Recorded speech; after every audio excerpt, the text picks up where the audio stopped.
Ja, einen wunderschönen guten Abend. Ich darf Sie herzlich heute Abend hier begrüßen im Orpheum in Graz. Wir haben einen sehr illustren Gast, der heute hier zu uns, zu Ihnen, zu mir sprechen wird. Mein Name ist Sebastian Braunes, ich darf heute ein bisschen durch den Abend führen. Ich freue mich, dass Sie so zahlreich erschienen sind und schon im Großteil Ihre Plätze eingenommen haben. Das Ganze heute am Abend wird sich in einem kurzen Überblick für Sie ungefähr so gestalten. Ich rede jetzt da mit Ihnen, so bis alle da sind, und versuche die Zeit ein bisschen zu überbrücken. Und dann begrüße ich den Herrn Žižek, der kommt dann auf die Bühne. Wenn Sie wollen, applaudieren Sie. Und danach spricht der Herr Žižek zu Ihnen und ein bisschen auch zu mir.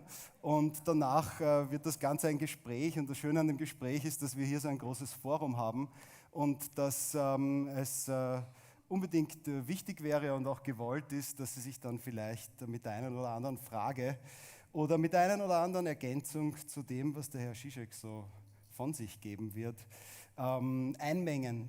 Es ist nur eine weitere Sache wichtig. Das Ganze endet um 19:30 Uhr und es findet danach ein Konzert statt. Deswegen würde ich Sie bitten, geordnet und ruhig, aber rasch den Saal zu verlassen, weil die Sessel, auf denen Sie sitzen, die müssen dann auch noch raus. Und weil die keine Beine haben, oder beziehungsweise die haben 4 Beine natürlich, aber die können nicht selber gehen, die müssen dann von dienstfertigen Helfern und Helferinnen entfernt werden und das dauert ein bisschen und deswegen wäre es gut, wenn wir pünktlich Schluss machen. Ich werde mich jetzt auch nicht so lange darin erschöpfen, den Herrn Professor Žižek vorzustellen, weil ich bin fast 100%ig überzeugt, dass Sie alle deswegen da sind, weil Sie ihn kennen, sich vielleicht eine andere Meinung zu ihm bilden wollen oder zu dem, was er sagt, beziehungsweise ihn kennenlernen wollen, aber sich ein bisschen informiert haben vorher, zum Beispiel im Internet. Also da gibt es die ärgsten Sachen und ja, wirklich, ich schwöre, ich bin auch manchmal dort. Also, und deswegen glaube ich, muss ich jetzt nicht ausführlich alle Buchtitel aufzählen, beziehungsweise sagen, an welchen Instituten er Professorenstühle hält und mit welchen markanten und markigen und vielleicht auch kontroversiellen Äußerungen er bis jetzt schon aufgefallen ist. Oder dass er sich sehr viel Kritik gefallen lassen musste, weil er fast kaum seine eigene These aus sich selbst heraus entwickelt, verteidigt, sondern meistens referenziert. Aber es ist das Feld der Philosophie Gott sei Dank ein weites und gerade in Zeiten wie diesen vielleicht auch wichtig, dass wir auch heute hier gemeinsam den Gedanken einer Kommunikation und eines Forums miteinander hochhalten. Das Elevate Festival stellt diese Begegnung hier auch ein bisschen unter den Gedanken der Unlikely Alliances, also zu Deutsch vielleicht der etwas untypischen Allianzen. Und ich hoffe, so eine kann heute hier auch unter möglichster Negation dieser Rampe, die da immer leider auch ein bisschen segregierend ist zwischen Ihnen und dem, was hier passiert, stattfinden. Markig gesprochen wird es wohl um Katastrophen gehen. Das ist ja prinzipiell nichts Schlimmes, kann man sich auch oft im Internet anschauen, wo es, wie gesagt, die ärgsten Sachen gibt. Und sie sind ja auch quasi auf eine gewisse Art und Weise sicher auch der Kit, der uns irgendwie alle zusammenhalten, wo wir zusammenrücken können, wenn wir wollen und gemeinsam was meistern und vielleicht auch was schaffen, was wir alleine gar nicht so schaffen können. Aber auf der anderen Seite beinhalten sie natürlich auch die Gefahr, dass das Individuum vielleicht ein bisschen zurückstecken muss und das ist gerade in Zeiten wie diesen und an einem Tag wie heute vielleicht gar nicht so eine angenehme Sache. Es ist auch irgendwie interessant, dass 90 Jahre in der Vergangenheit von genau heute aus die Erste Republik Österreich sich zum ersten Mal verabschiedet hat und der Ständestaat übernommen. Das Parlament hat sich ausgeschaltet.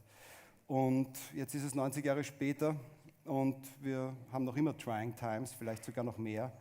Liegt vielleicht auch daran, dass wir alle viel besser informiert sind oder vermeintlich besser informiert sind. Also ich freue mich sehr, dass ich jetzt hier auf der Bühne Professor Slavoj Žižek begrüßen darf. Begrüßen Sie ihn mit mir. Bitte.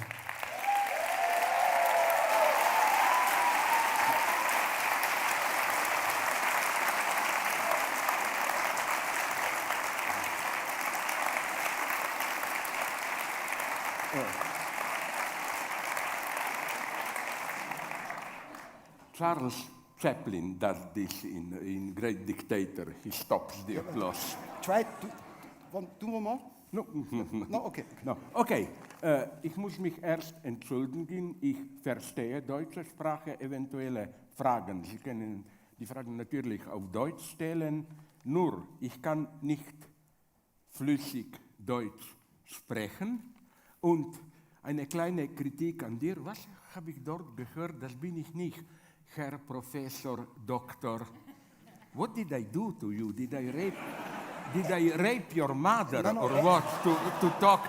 Actually, I did exactly the opposite. I said I don't want to elaborate on your doctor and professor title. That's So good, I yeah. did the other. Because I prefer this bad taste playing with words. You are brown eyes. I am brown eyes. I am blue eyes. You are blue eyes. More Nazi than you. Really. Okay, I'm sorry now. It's serious. Yeah, it's if serious, you allow it's me, serious. I will not try to be too long. Please, if you will feel that some things are provocative, it's on purpose, not to beleidigen you, not to hurt you, but simply to bring out the real debate. Because I think that on both sides, the so-called wokeness, liberal side, and so-called new fundamentalist, rightists, debate is less and less possible. So let me begin. I was so glad to learn that the general title of this event is Unholy Alliances, because this already provides the answer to my title, Only a Catastrophe or What Can Save Us. Why? Because we live in a time of unholy alliances.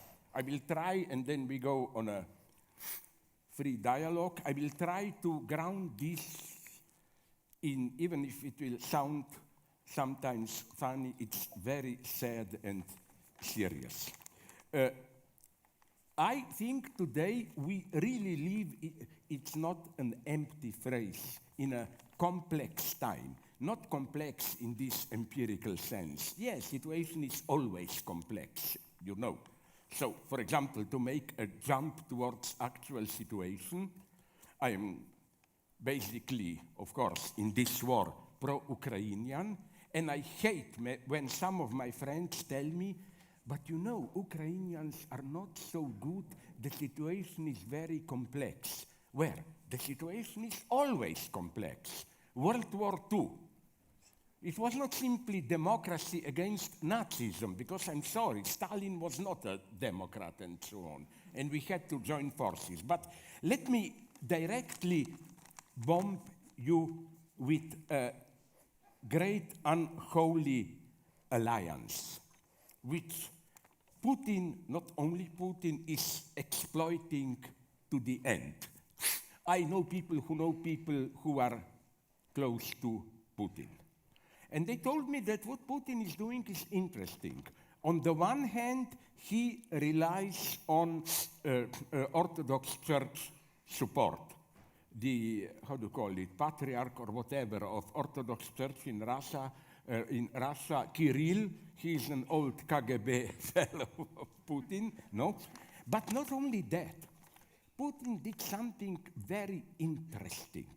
He controls a group of young leftist Marxists, and they are the ones who support his otherwise almost openly fascist, conservative line of argumentation. You know, Western Europe is the realm of Satanism. Kirill, patriarch, even proclaimed Putin the greatest exorcist of our time. And, for example, I watched a wonderful debate on Russian TV. I follow it. You learn a lot there. About ideological madness. When somebody confronts a pro-Putin figure and says, but are you really sure that Ukrainians are degenerate Nazis? And the guy said, okay, even if you abstract, ignore all other things, they allowed a pride parade in Kiev, like the greatest horror you can imagine. But so what are the Marxists doing? Marxists, they're providing, be careful to it, this other line of argumentation, which is, we are fighting for all the third world people against the imperialist, neo-colonialist, whatever Western dominance. And the sad thing is how these two axes, first, anti-gay, LGBT, Western decadence, and the other, like Western imperialism and so on, they get together, which is a catastrophe. That's the first unholy alliance. Check in your newspapers. It happened a day or two ago in Uganda. The parliament passed a terrifying law that if you are caught in homosexual relationship, it's not just you are a little bit ostracized. You can even get death penalty, but at least 10 years of prison and all that. And then when a Western journalist protested, this happened 2 days ago, a member of Ugandan parliament told him, you are either with us, supporting our anti-gay legislation, or you are with the Western world. You see, this is a terrifying, unholy alliance that you address third world nations, but at the same time playing this sexually conservative, anti-gay rights, anti-LGBT plus, and so on logic. And so can you imagine for so-called, I hate the term, but I will use it as an abbreviation, for so-called non-binary people, used as a general term. You know what's the bad news? That to fight for gay rights and all this is perceived in many countries as part of Western imperialism. This alliance had to be broken somehow. Now I go to another example of this unholy alliance.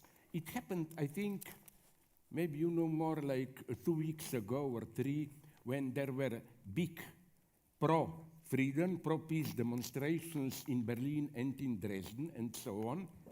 I mean, I almost cried. It's so sad.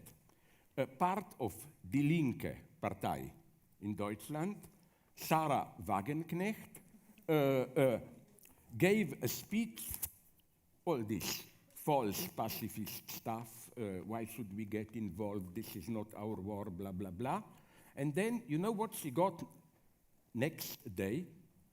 Not ironically, an invitation from a high-ranking member of Alternative für Deutschland. But you speak like us, like join us, and so on.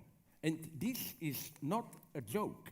This is now happening in my own country, in Slovenia, in England, in United States, and so on, that the pro-Russian attitude is adopted by extreme left and extreme right. Why?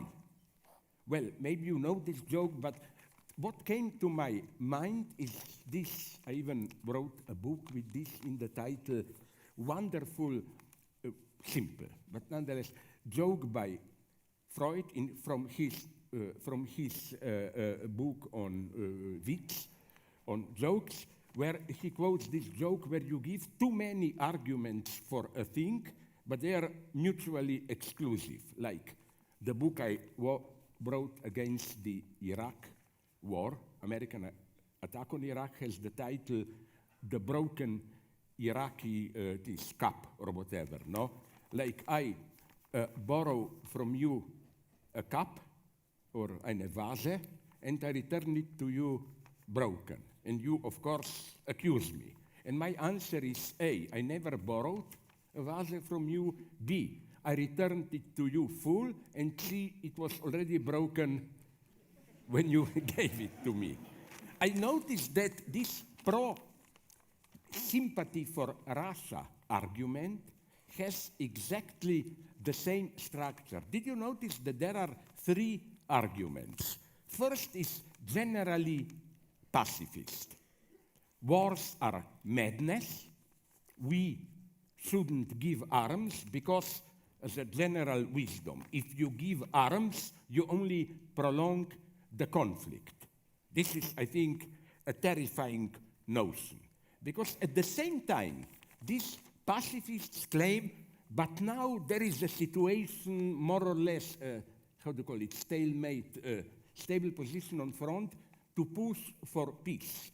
Yes, but how did we arrive at this position? By supporting Ukraine. Can you imagine what would have happened there without? And then I draw a comparison for which I got much hatred, that I draw a parallel between today's peaceniks and some crazy communists at the beginning of World War II, when on the West they had that phony war, who claimed this is imperialist conflict, we should stay neutral and fraternize with German soldiers, this is not our war, and so on and so on. So the first reasoning is this abstract pacifist. I disagree with it not because I like war, but I think it's absolutely clear that Russia is engaged in a long-term geopolitical rearrangement, and it's clear, not by any sinister hermeneutics, but they say it, the Russians, that they want to go on. Moldova, now they officially claim to have real peace. We have to push the borders of Poland a little bit to the west. We already have Georgia and Georgia. We already had Crimea and so on. So I think that's the paradox I accept, that yes, we shouldn't aim at destroying Russia. That's unacceptable. But Habermas, Jürgen, who we don't like each other personally, but he put it very nicely almost a year ago, yeah, where he says we shouldn't speak the language of destroy Russia, but simply negatively. Ukraine must not perish. It's in our interest, especially, again, in view of this more and more crazy, directly male chauvinist ideological foundation, which is Western Europe is the reign of Satan, unholy orgies, and all that stuff. Now, this here again, there is unfortunately a moment of truth that the West is still engaged many times in some kind of neo-colonial or post-colonial exploitation. But my answer to this is double. First, do you think that China is any better? I don't know what our media report, but do you know that when Chinese buy some resources, some mines in, I think it was Zambia, Africa, when they bought them, there was a local rebellion because the local workers there wanted a monthly salary of $200. It was too much. Chinese brought their own staff people who were ready to work for a little bit over $100 per month and so on. So Neocolonialism is expanding, but it's everywhere. Second thing that makes this alliance between left and Putin unholy is, I don't know what's the logic. Yes, another thing, sorry. The first argument, we want peace at any price, and usually in my country, in Slovenia, and then the politicians who follow this line add something very cynical. They say every war has to end up with negotiations and compromise. And my answer to them is, really? Then we were taught wrong. You remember in 45 there were negotiations and pact with Hitler? No, it wasn't.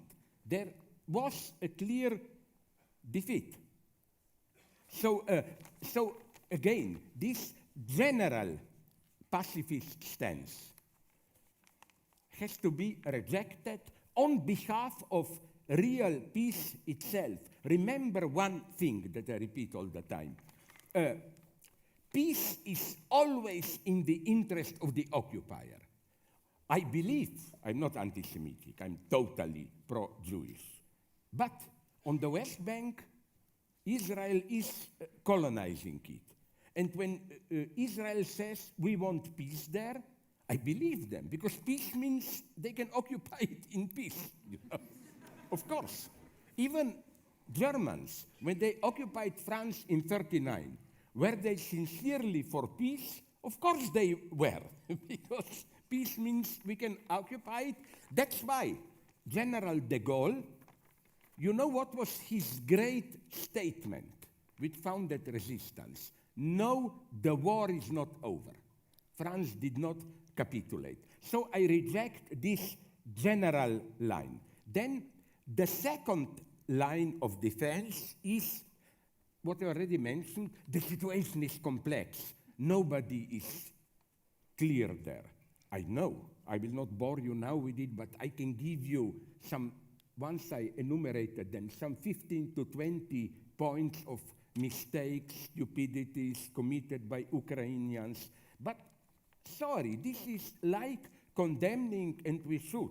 For example, the Allied attack in March 45, I think, on Dresden, which was totally unnecessary militarily, or, for example, the Allied bombing of Hamburg with those terrible storms. Why? Because as parents of my friends in Hamburg told me, you know what they did, the Allies? They were obsessed with the idea that it's more important to break the morale of the working class than to destroy industry. So they focused their bombings on working class suburbs, and they left all the great villas and so on and so on. But nonetheless, this doesn't change the fact who was right. So often, complexity is an excuse. And the third argument is a vulgar, pragmatic one. It's not our war. Why should we, because of two crazy nations fighting on the edge of Europe, why should we pay more for electricity and so on and so on? I find this logic terrifying. It's true what my friends are saying, some pro-Russians, that the conflict in Ukraine is a conflict between two visions of the world. But their interpretation is it's Western imperialist vision and authentic multicultural vision of coexistence and so on, of different modes. I don't like the coexistence that Putin stands for. You know where you get a model of this coexistence? You remember when Taliban took over, they immediately made peace with China. The deal was what? You, Chinese, allow us in Afghanistan to do what we want, to treat women the way we do, but we will not mess with what you are doing with Uyghur Muslims in your country. It tells a lot if you look at who are Russia's direct allies today. Iran, North Korea, and so on, Afghanistan even. It tells you a lot about how, and this is a horrible thing to accept, but yes, world imperialism and so on, but my God, can't we accept that in spite of all the horrors of Western imperialism, what Putin stands for is nonetheless worse? And now I come to, first time I return to my title, Catastrophe Can Save Us. You know that the latest news I got from my friends in Ukraine give a little bit of hope. Ukraine, no doubt, was an extremely corrupted country and so on, with all the oligarchs. But do you know that now the left is awakening slowly there? They said, organizing themselves, wait a minute, half, even more of the oligarchs, I don't know how it is here in Austria. For example, many of them came to Slovenia, and close to Austrian border, Radenska, a big spa, they simply rented for months the biggest luxurious hotel and so on. And people in Ukraine are asking, we are doing the fighting, they are doing that. It's under their pressure that Zelensky is now organizing this anti-corruption campaign. He knows that people are not simply fighting. They are raising the crucial question, which is, but what is the Ukraine for which we are fighting? Will it be the same extremely corrupted oligarch system? And that's why I wrote a text for which I was attacked. Maybe, I don't know if it appeared in Germany, with the title, Ukraine Between Two Colonizations. Yes, Russia wants to colonize it. But what do you think the West is doing? Do you know that they have in the South that Chernozem, the black earth, allegedly the most fertile best in the world? But do you know that 1/3 of this best earth in the world is already owned by American agricultural corporations? Do you know that there is all the time pressure also from the West on Ukraine that it should become economically, at least, dependent on the West? My hope is that now, maybe something will come out of it, maybe not, that Ukraine will begin to awaken, to ask the question again. Not just free Ukraine, but what kind of Ukraine? Another thing, then people tell me, and I come again to these unholy alliances and so on, other people are telling me, but these are just words. Okay, Putin talks against Satanism, world domination, but he really wants just a piece of land there, a little bit. No, sorry, this is a big philosophical even mistake. Ideology is never just ideology. It has its own power, you pay the price for it. Look at the Nazis. The standard Marx explanation is anti-Semitism was just an ersatz for Klassenkampf. Really, they wanted to keep capitalism, Nazis, and so on. Yeah, but the result was nonetheless millions of deaths and so on. And ideology gets its own efficiency. Like, I don't know why this anecdote stuck so deeply in my mind.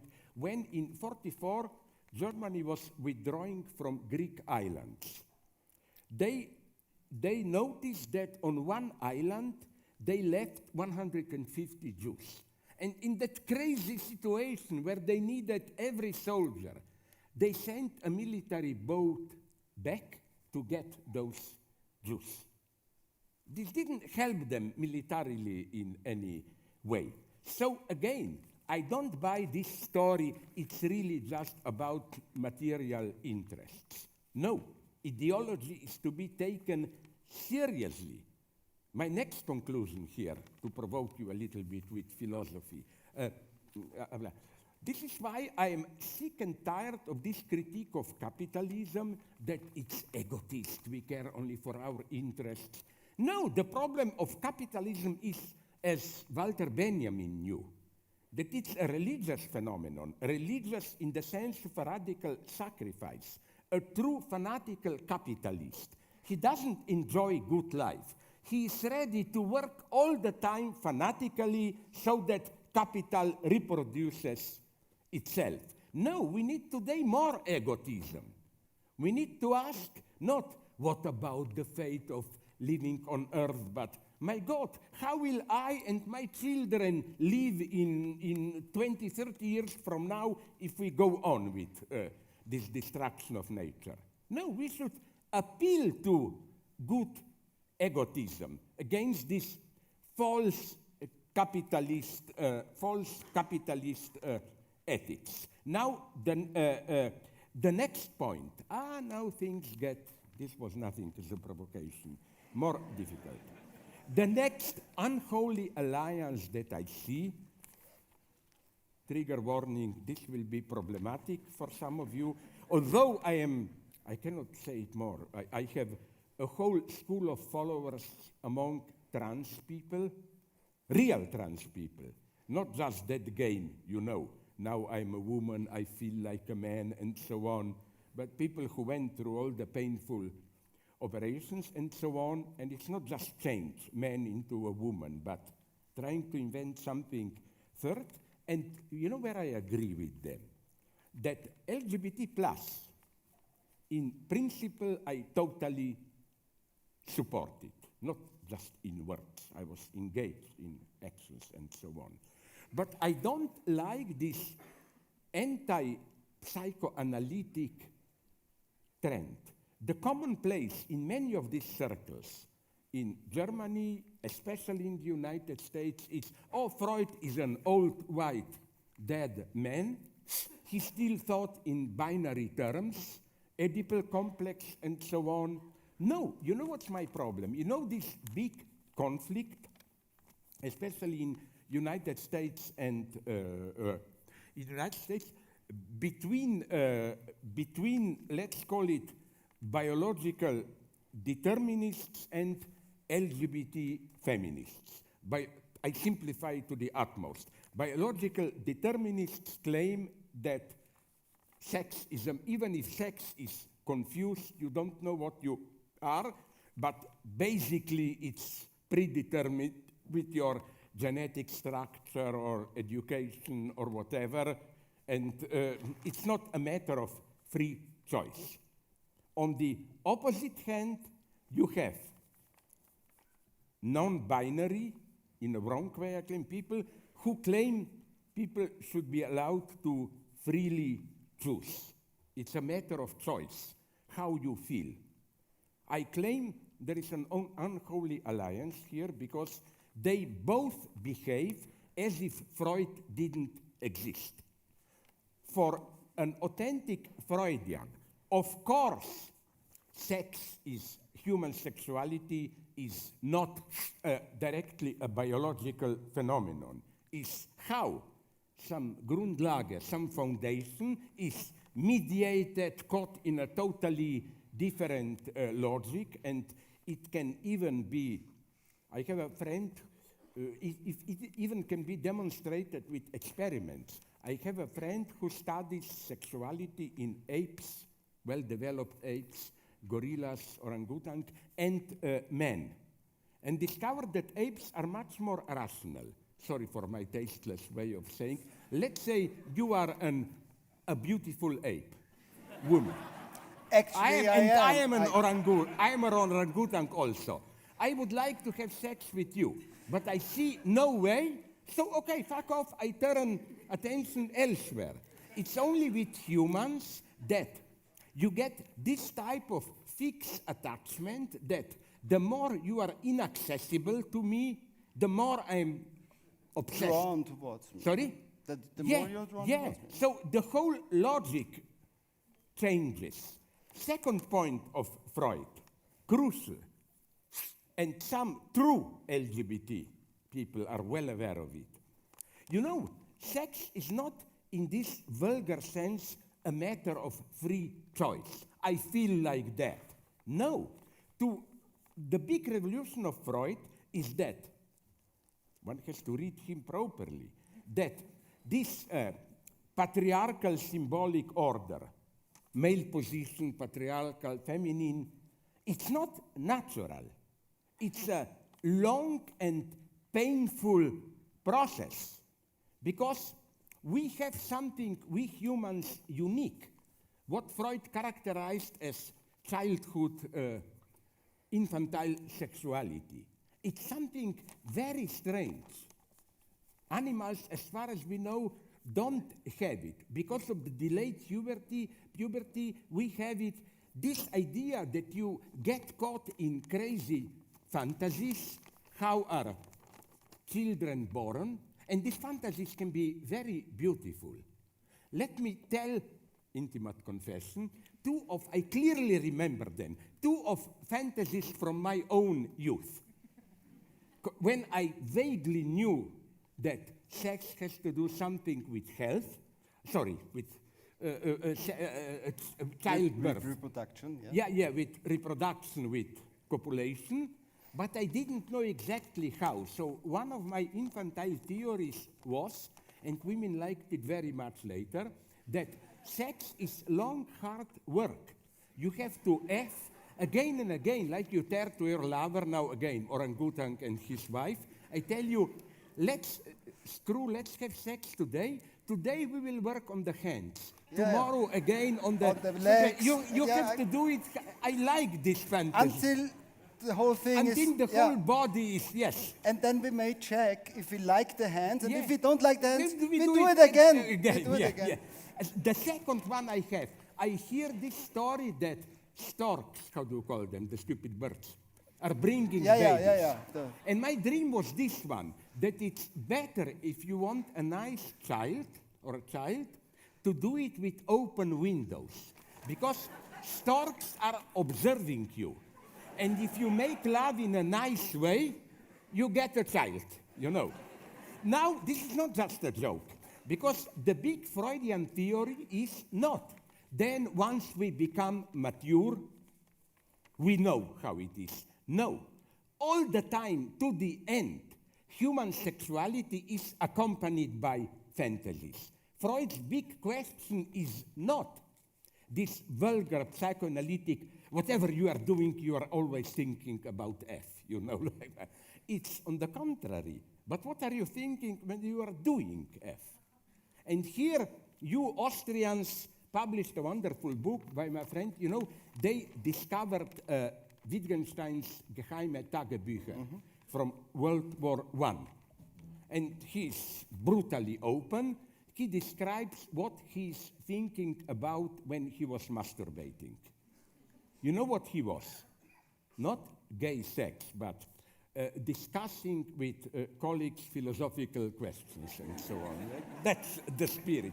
So what I want to say, no, but you see what I'm saying. Freud makes it aware that human sexuality is a very complex phenomenon.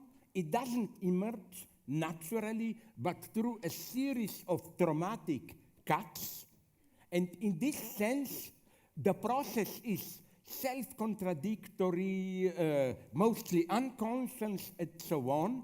So it's not, as some LGBT plus people like to simplify, you know, okay, I feel that I am that.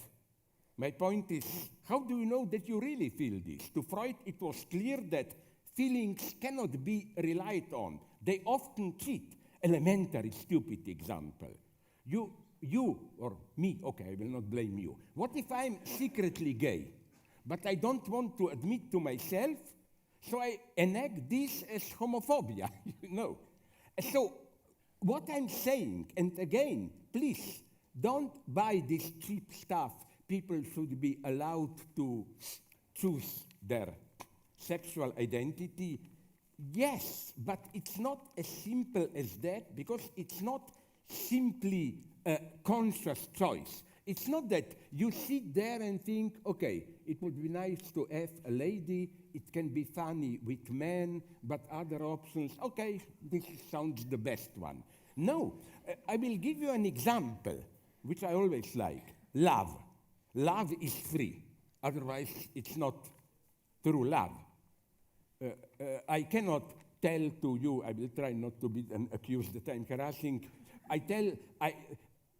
Love is not. I compare you, and say, okay, you have nice legs, you have nice eyes, you laugh, like, okay, then I make a list, you are the best, and I will choose you. No, love has the structure of theology, whereas Kierkegaard, my favorite guy, said, to choose your religion, it's not that you compare different religions and then follow, like, I compare Buddhism, which is not even a religion, Muslim, Jews, I don't know whom, and I said, my God, Christianity has the best arguments. No, you get the arguments, you understand the arguments only once you believe, when you already believe. Now you will say, this is religious obscurantism. No, shock, Marx is saying the same. When he says proletarian position is not, I look around history, I see, oh, workers will win, so let's join them. No, it's Marxist truth is a truth which appears only from a subjectively engaged position. So you see what's my point here, that let's all the rights to LGBT+, but really listen to them and be aware of the complexity. Like, I was now involved, some people attacked me, totally misunderstood me, because into a polemic about so-called puberty blockers. I don't know if you use them, but in England they widely use them. The idea is this one. When you are 10, 11, if you are not sure, independently of biological sex, if you are not sure what sex you are, at that point you cannot decide, but so that you will not be pressured in the conditions of heterosexual patriarchal domination, they give you puberty blockers which postpone for a couple of years your sexual maturation.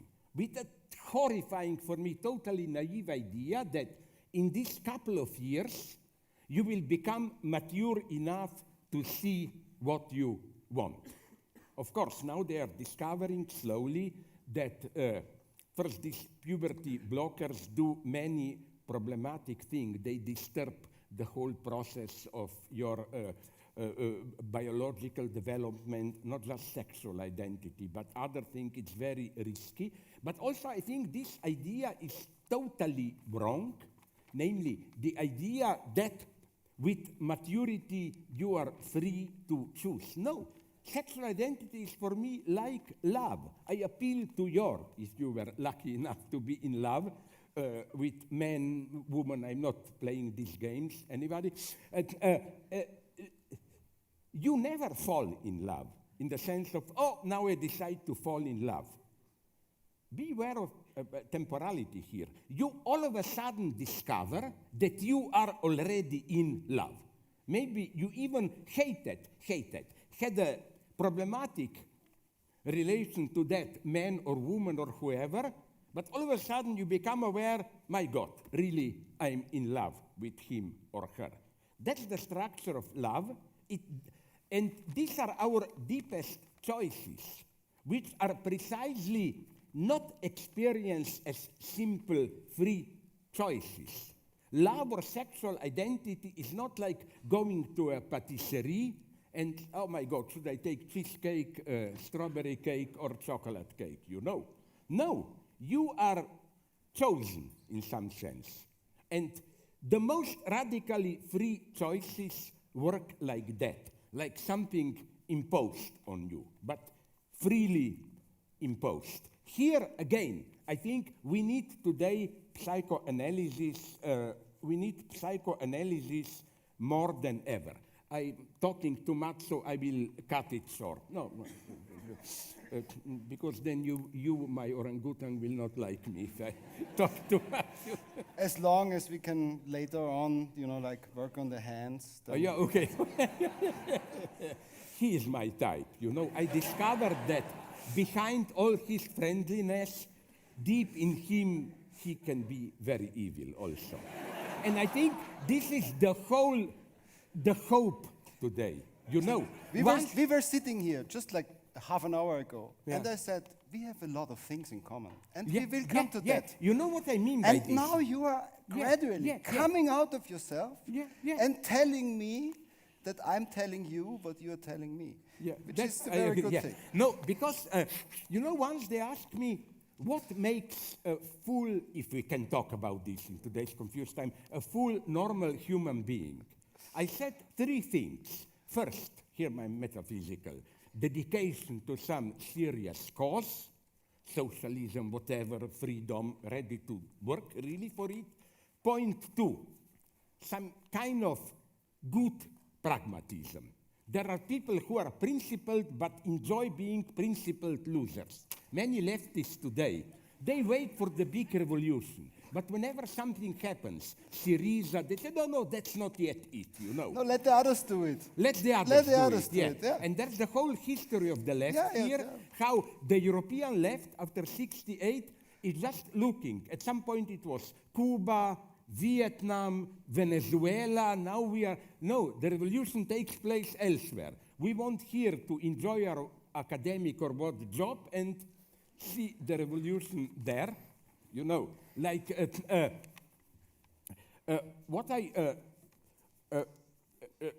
I wanted to say is that, let me go on. Okay, I will just cover of these unholy alliances and catastrophe can save us. Okay, another example of catastrophe can save us. Something that worries me very, very much. I cut off that line. I know I said enough about LGBT plus and so on. I wonder if you will agree with this. A very intelligent critique from Bernie Sanders, my God. Good old-fashioned American social democrat. Where are my gloves? Sorry? Where are my gloves? Oh, yeah. The gloves. It's a complicated it's metaphor. I know. No. I just said that he noticed something. You know what's my problem with a certain time of woke suspicion? That the good old left at least pretended to be unifying. You address the people. You say, we may have differences, but let's say even peace, justice, better health, let's get all together. Well, did you notice how the woke logic is, on the contrary, an extremely divisive logic of suspicion? The first thing they note is, but the expression that you use there may be misunderstood in that way. It's very sad. That's why I think woke logic of this universal suspicion, where are traces of racism and so on, blocks solidarity. But let's not get long, quickly to the end. Another unholy alliance, what I already hinted at, I think, Zionist anti-Semitism. It's not a joke. We have now, at a very delicate level, a strange alliance between the truly crazy Zionists, those who now want to throw Arabs out of the West Bank. You noticed what happened. I cried in Israel now. That city, for one terrorist act, they want, a minister of finance of them proposed this, to erase the entire city of 7,500 people and so on. They speak openly about annexing and so on. Okay, there are more problems here, but what I want to say is that, did you notice how these radical Zionist Jews who want strong Israel are getting gradually into an unholy alliance with even anti-Semitic Western conservatives. For example, if there was somebody who was not really philo-Semitic, it was Donald Trump. He was supported by a series of extreme right, openly anti-Semitic organizations, but he supported Israel. Now you will say, what's my point? Now comes a bad surprise. Not now looking to my books, I have a quote. You know who is at the origin of this? Reinhard Heydrich. He, the one of Wannsee Conference or what, in 36 or 7, he wrote a letter where he said, Jews are an ingenious, active people. We would like to collaborate, trade with them. We just don't want them here. We should help them to move to Palestine and so on. And that's why when Bibi Netanyahu, some 6-7 years ago, called French Jews come to Israel, the right-wing, really anti-Semitic circles celebrated it. Yeah, you see, go there, go just out of France, you know. So what makes me here so sad is again this weird alliance. Then people tell me, but Jews suffered so much during the Holocaust. I told them, no, this is an obscenity, what you are saying. Because Arabs are saying the same thing, like some stupid pro-Palestinian, not because he's pro-Palestinian, in Ljubljana, in front of my house, did a graffiti. If I were to live in Gaza, I would also deny Holocaust.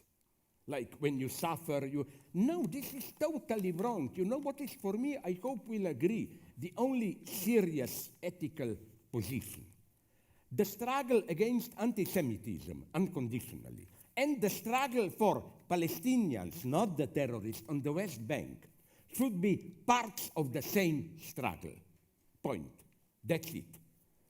That those who manipulate the memory of Holocaust to justify what Israel is today doing on the West Bank, those are the true manipulators with Holocaust, because they used a mega traumatic event to justify petty colonizing land politics now. You know who? I was asked at year 2000 an extremely stupid question, naive. Elaborate. No, I will not elaborate too much, because then we can take a break, go to sleep, and then come again. Okay. Yeah. Who is for you a true ethical... Oh my God, fuck it. Okay. A true ethical hero of 20th century? I said Marek Edelman. This was, remember the name, a Polish Jew, absolute hero. He was Bundist there in Poland before World War II, fighting for workers' rights, leftist. He was among the coordinators of the Warsaw Ghetto Rebellion. He somehow survived it. He then organized that Warsaw Uprising. After the war, he remained there in Poland, although communists wanted to throw him out, with a beautiful argumentation. He said, I see Auschwitz stones there, and I think I don't have anything to say that out of respect for the victims, somebody has to be here to look at those stones. And then, shock. In 67-8, one of the last things he did is he wrote a message to my Palestinian brothers. He told them, as a Jew who went through all of it, I advise you, resist. Not with terror, but resist. You have the right. This is true ethics. No, so that we don't go on, just to conclude, I find the same problem with ecology. You know, that's my philosophical training. You know how often I'm totally, again, pro-ecology. But again, it's complex. One ideology I hate is this deep ecology, which is secretly too anthropocentric. You know, when ecologists talk about, say, saving environment. If you read it closely, what they mean is let's maintain environment such that we can live in it, which means focus on that. It's an arrogant vision that nature in itself is somehow more harmonious, but we, egotist, exploiting people, threw it out of balance. No, the first statement of true ecologism is, sorry for this vulgar statement, you may have heard it, is if nature is our mother, it's a dirty bitch, this mother. A proof. What is our main source of energy today? Oil, coal. Can you even imagine what ecological catastrophes had to happen on Earth before humans emerged that we have all these sources of energy? No, nature already in itself is not some kind of a harmonious cycle. It's destroying itself. So it's not just that we humans screwed it up. Then there are so, ecology is for me ambiguous. Again, I'm absolutely for it, for all the measures and so on, radical measures, but don't fall into simple ideology. What do I mean by this? Often, my friend Alain Badiou, the French guy, developed this nicely. How today we have a problem of the so-called death of God. There is no authority which is untouchable for us, that if that authority says this, we should go. We relativize everything. And I think often ecology flirts with this kind of unconditionality in the sense that, but we have nature which puts limits to us. No, I don't buy this. I think, again, keep the complexity. What is a real problem today is that it's not only nature that is disappearing, but also we humans as humans. I've written a book about it. Maybe some of you know it, Hegel in A Wired Brain. Well, I tried to pull that. Well, I'm not so much afraid of all this fake stuff, although wonderful things are happening them. Now I will conclude. You know that, for example, did you hear about this face swap hardcore porn? It's done very simply. You take a hardcore shot, and then you just need a couple of photographs of a woman, and you put it in, and then the computer does all the job, and then you have that woman doing all the dress. You can make a hardcore porn with every person that you have enough photos of. A proof, I apologize, I'm open here to you for the tastelessness. I saw one with the German Green Foreign Minister, Annalena Baerbock. Fucking like crazy, screaming, it's face swap. Then you can accompany this with, we have now such perfect voice imitations, no, that you can completely do it. So maybe, to conclude, we are coming close to something that I almost find attractive. I will conclude with an old joke of mine, which some of you maybe know. The Guardian journal asked me some 10 years ago, is romance still alive today? My answer was difficult, but maybe. What would be today a really nice romantic sex encounter? Man has his, they call it, it's so vulgar, stamina training unit. In German, you call it even more Vagina-Rohr, you call it. A plastic one, it's wonderful. You can regulate the density, how it shakes, you put your penis in. Then, of course, women have this dildo, whatever, plastic penis. Both work on electricity. So let's say you're a woman, I am a man, this time we are not apes, and we want to have sex. Wouldn't you like to do it this way? You come, if you're a woman, with your dildo, I come with my Vagina-Rohr, we sit down, we plug them both in, we put dildo in Vagina-Rohr, the machines are buzzing, they're doing it for us. And we are talking about philosophy, Yes. like Wittgenstein. And Yes. the good thing is, we can both use the vagina roar, actually. No. Oh, yeah, we can. I want to have sex with you if you are a woman. So, okay. So I want the machine, but I Yeah, don't want the I get effort. it. I get so wouldn't this be a wonderful thing today that we do the same thing? We take a really hot couple in a hard pour and just exchange faces and then observe this on screen and have a nice drink and talk and so on and so on. Maybe this is the future of our sexuality. Maybe Thank it you is. very much. I finished. Yeah.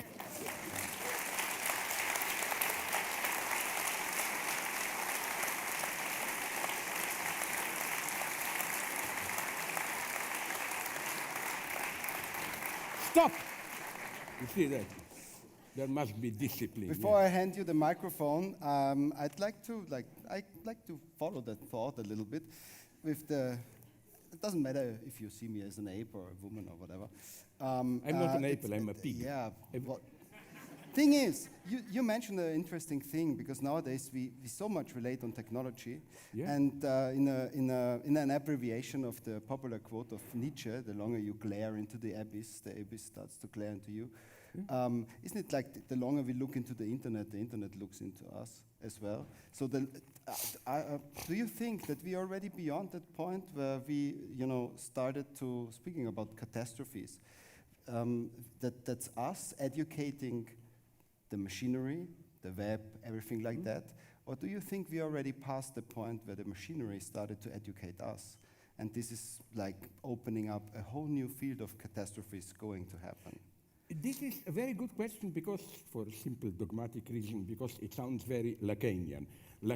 Jacques Lacan developed in detail this idea, which is, I think, very profound, that in order to really look at a thing, in some sense, the thing has to look back at you. And you experience this as the so-called blind spot in the picture, the point when it's looking back at you. And I think it's a speculative thesis, but it can be argued that every sex act almost has, at least at some deep unconscious level, this idea of voyeurism. When I enjoy sex, I don't enjoy it directly. I imagine being observed by somebody, and so on and so on. And it's a very good question of yours.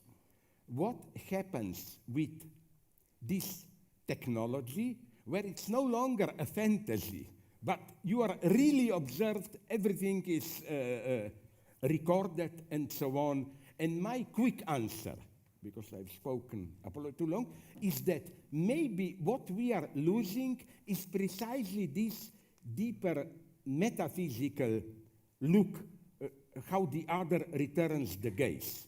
It's no longer this mysterious X. We simply see where the machine really looks at us, That would be my brief answer.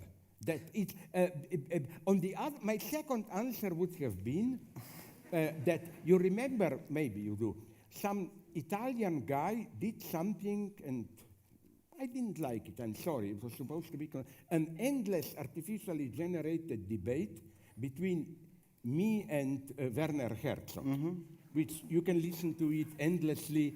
And I had an exchange with him. You ate the last piece of chocolate, I guess. Yeah, and I told him, my God, listen, couldn't you, I'm too fluent there. There are none of my dirty tics, none of my vulgarities, and so on. Couldn't you include? So the real problem with computers imitating us or controlling us is the greatest thing about our human speech. You know who knew this? Didn't Kleist, Heinrich von Kleist, wrote a couple of pages, short essay on über einige, I don't know, von Menschen, where his idea is that all great inventions in language ideas happened so that you misspoke. You say something wrongly, and then you try to save the situation and try to include that.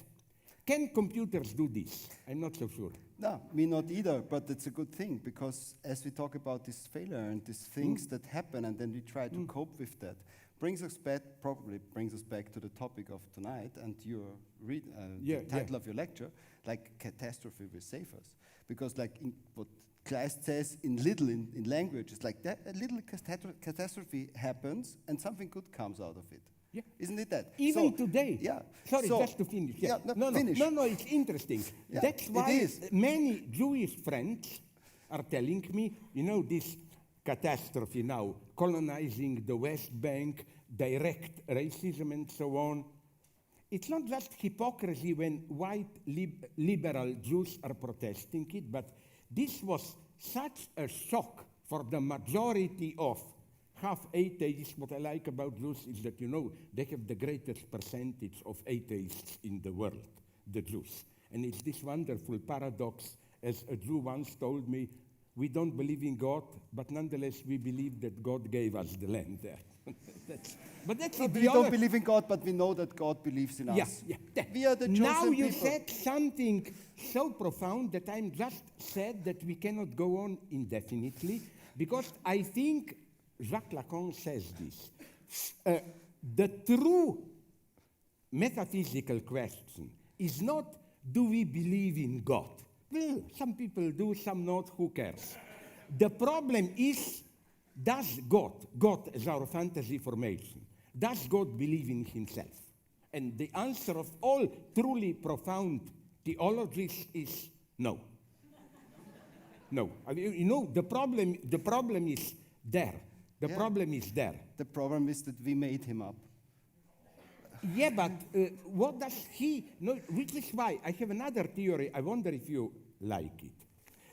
Hit me. Yeah, the most materialist film that I saw, I've written about it, is download it, you get it. Rapture. 25, 30 years old film with, when she was younger, Mimi Rogers.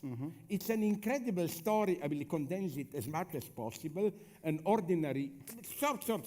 An ordinary girl, is promiscuous, then she falls in love, her husband dies, she has children, she has an obsession that God will, in a rapture, call her up.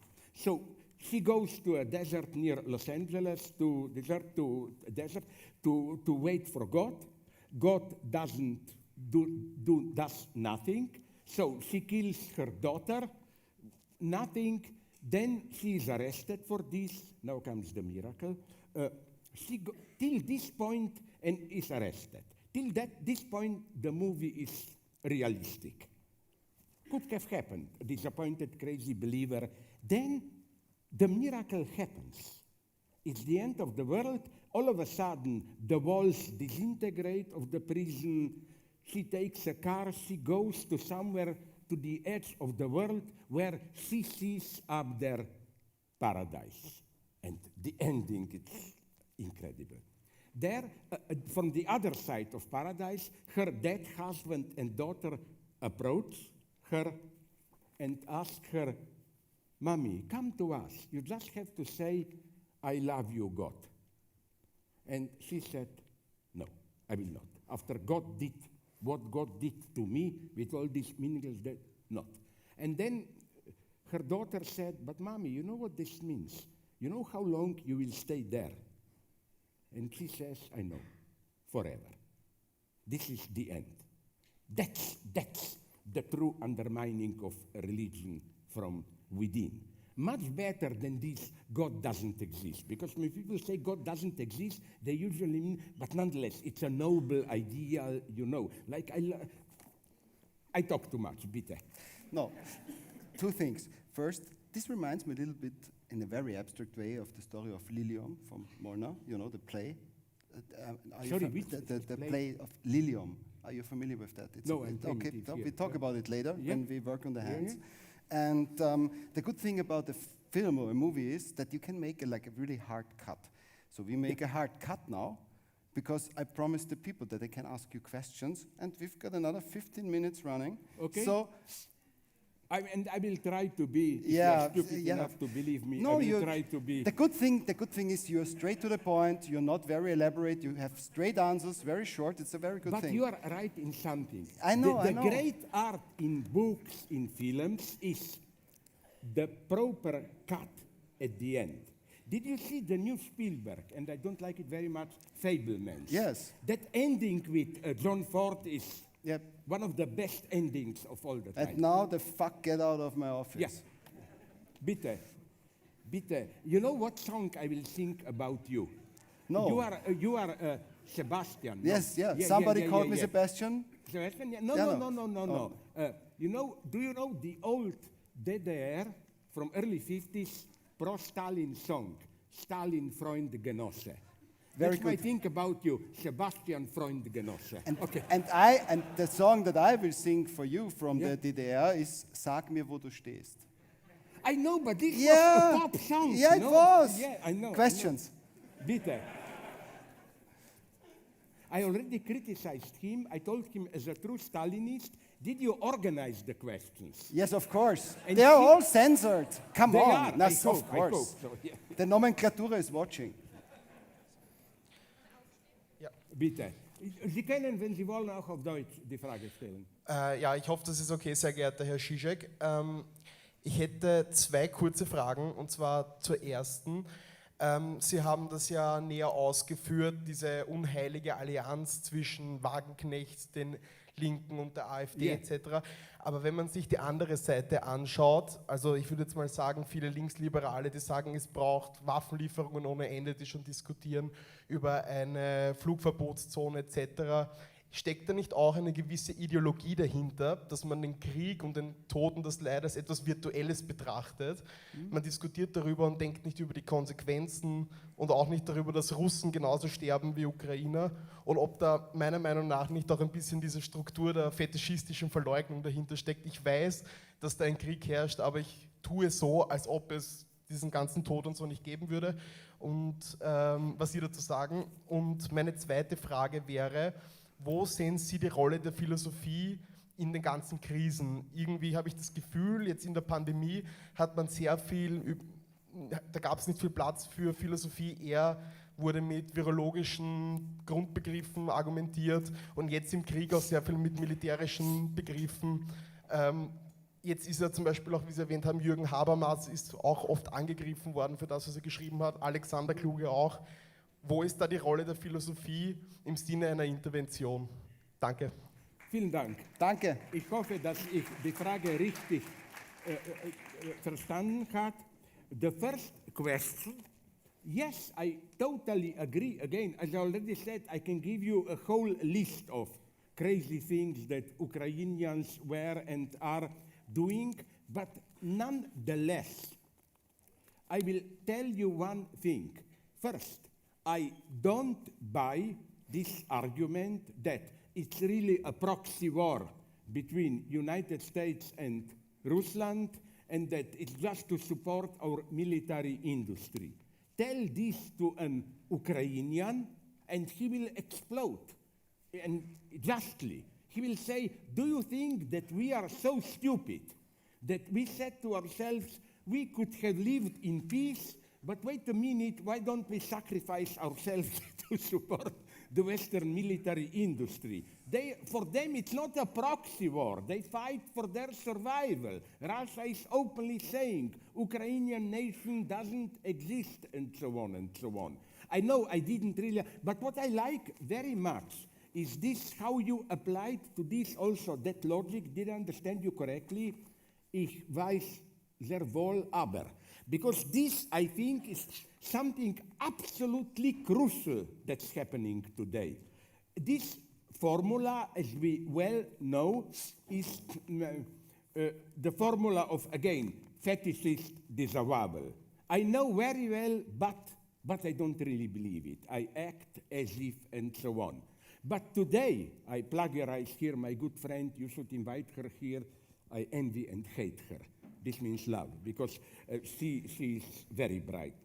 I don't want to talk about it, maybe more bright than me. Alenka Zupancic, my swimming colleague. And she developed that today, it's not just that you know something, but at the same time, you don't take it seriously, ignore it.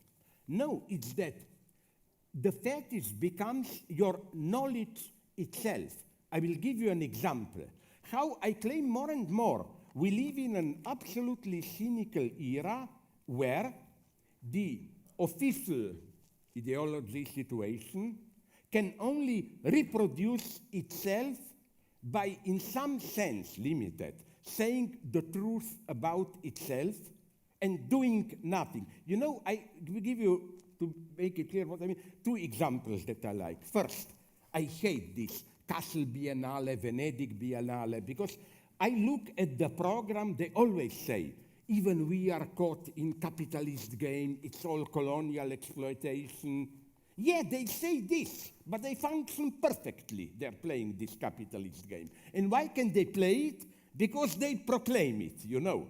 This is a new version of this old Peter Sloterdijk's, his early work, maybe still the best, Kritik der zynischen Vernunft, where he defines it as the Wissen turning around Marx. Yeah, reflection used for sanctioning. Yeah. We know very well what we are doing, but we are nonetheless doing it. The second example is, I really hated it. You remember, it's now 2 years ago already in Glasgow, I think, that big meeting of Prince Charles was there, everybody for fight against global warming. Global warming conference. Yeah, conference. And they were saying all the right things, but it works like, okay, now we said it, now we can go on as usual. So this mechanism, I'm sorry, I shouldn't talk too much, but this is absolutely a crucial mechanism which works in different ways.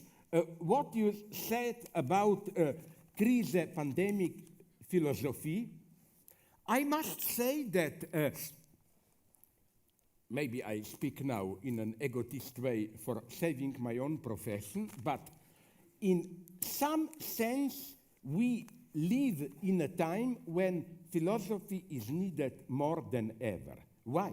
Because in the confusion in which we are today, and confusion which concerns even everyday people, you know, like Habermas, I don't agree with his solution, but he raised the right question, where he said, do we have the right to mix with our brains? Because then we may manipulate our psychic properties and so on and so on. But this is a problem for all of us. I read somewhere, it's a horrible vision, so horrible that I almost like it, that now a guy with some Arab name is opening a big clinic in Vorort von Berlin, where you will have a perfect reproduction of, not vagina, but how do you call this inside? Uterus. Uterus, transparent, and you want to have with your wife, partner, a child. You just give sperm and what's the feminine counterpart, and you do nothing. Then you just fill out the form. They give you 200 choices how to manipulate before even starting the process, sperm and so on, like choice of color of the eye, like brown or black. Blue. Yeah. And all that stuff, and intelligence and height and so on. Height, I mean, how, not height. Yeah, height. Sorry. How tall? Yeah. And then they produce the child, and their hope is that, so, you know, all these things, and basically already the abortion debate confronts us with some basic philosophical problems, like what are we as humans, when do we exist as humans? We live in a time of ethical confusion where even everyday decisions demand from us a kind of spontaneous, basically philosophical decision. You know, like the use again. Habermas was right, but I don't think his solution is right, when he said that when we will be able to do, that's the big task now, to somehow implant vision, knowledge in our mind, either through sleep, hypnosis, or other way without we doing ourselves what does this mean for our whole concept of education? Let's say you are much more honest and bright than me, but I get the proper pills, manipulations, and I can be more efficient than you. What happens with our... Isn't it a wonderful vision that Stanislav Lem already wrote up in the Photorological Congress? That we take pills and then we virtualize our whole existence? Isn't that happening right now already? Like we translate ourselves much more in images than in writing. It's like all the social media is much more like an image media than a written media. No, I agree. That's why, but we don't have time for this. Yeah. That's why I much prefer Lem's novel than Stalker, the film. Yeah, me too. Novel is, Solaris already. Solaris, not because in the film, Tarkovsky does the usual half-religious obscurantism. The object is just a mirror of the deepest desires of our soul, while in Lem's novel, it became a traumatic external object which simply remains non-transparent. We know they are doing something with us, but we never learn at the end what.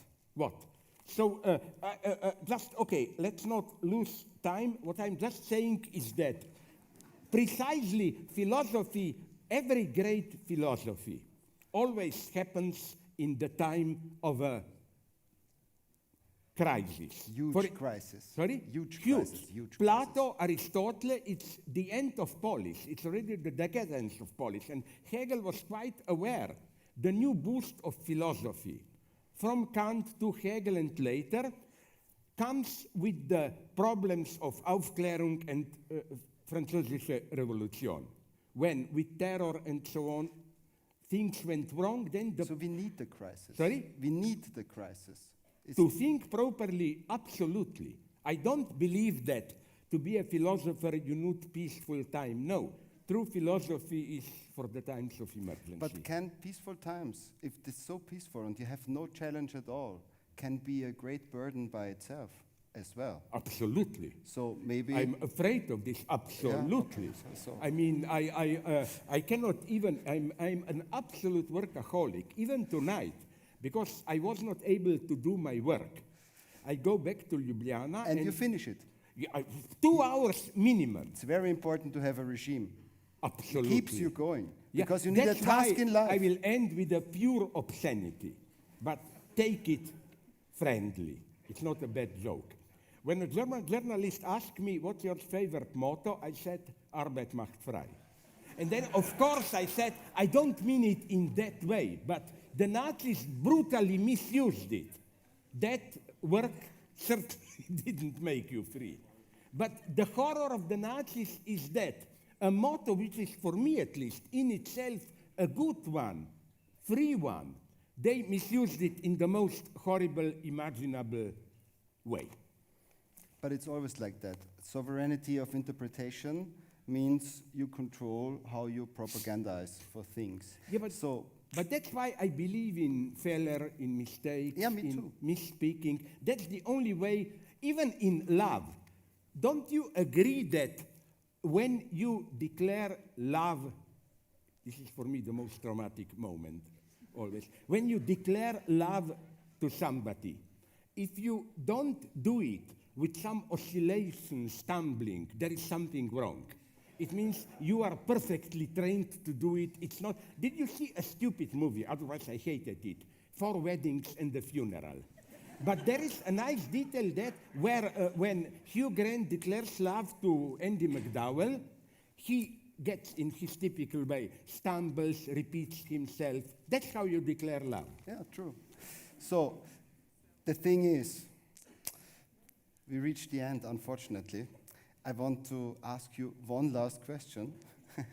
Will I kill myself? With the challenge attached to it that you have to answer it like really shortly. Okay. And we see, and if you can like suffice. Thing is, you were talking about the role of philosophy in nowadays times, and we have very challenging times. So do you generally, like, it's more like a yes or no question, do you generally think that, that the biggest challenge is that we live in times where we have a lot of reflexes Yeah. to counter stuff that is coming to us. Yeah. And especially in times when there is a high pressure of reflex, Yeah. that we should take our time to reflect instead of just reflex. Absolutely. This is why, to annoy many of my leftist friends, maybe you know it. Maybe we need more time to take a This step. is my standard answer, like is Marxist Physics 11. Philosophers have only interpreted the world, we have to change it. I claim that it's a correct phrase for today, just we should turn it around. In the 20th century, we wanted to change the world too fast, now we need to interpret it more. Exactly. Never were we so epistemologically, with our knowledge, disoriented. I ask you a simple question. What is China today? It's still communism, it's authoritarian capital. The basic orientation is missing. We have to finish now. Ladies and Gentlemen, meine sehr verehrten Damen und Herren, danke, dass Sie so aufmerksam zugehört haben. You've chosen, ich würde sagen, Genossen und Genossinnen. Fertig. Danke.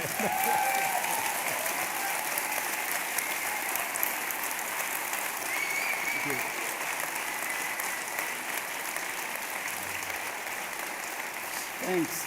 It was a pleasure. Stop.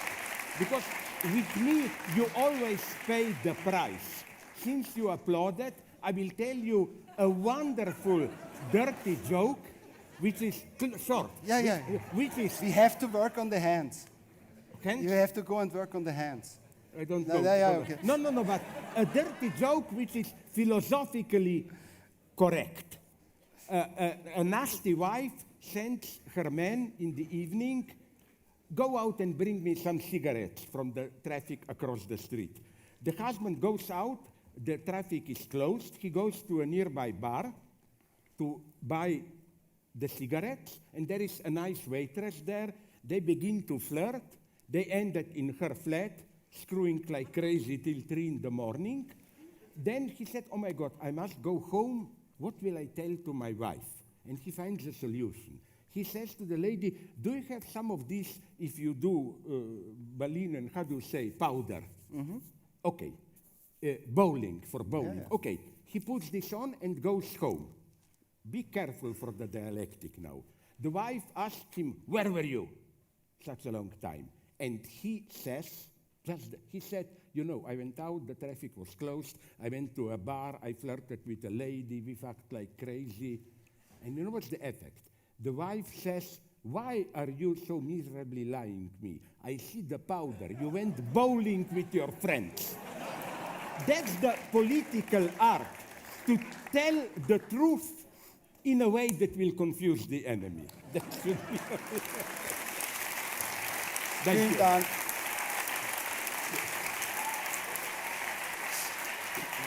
Professor Dr. Slavo Yeah, Žižek. we go there. Danke. Danke.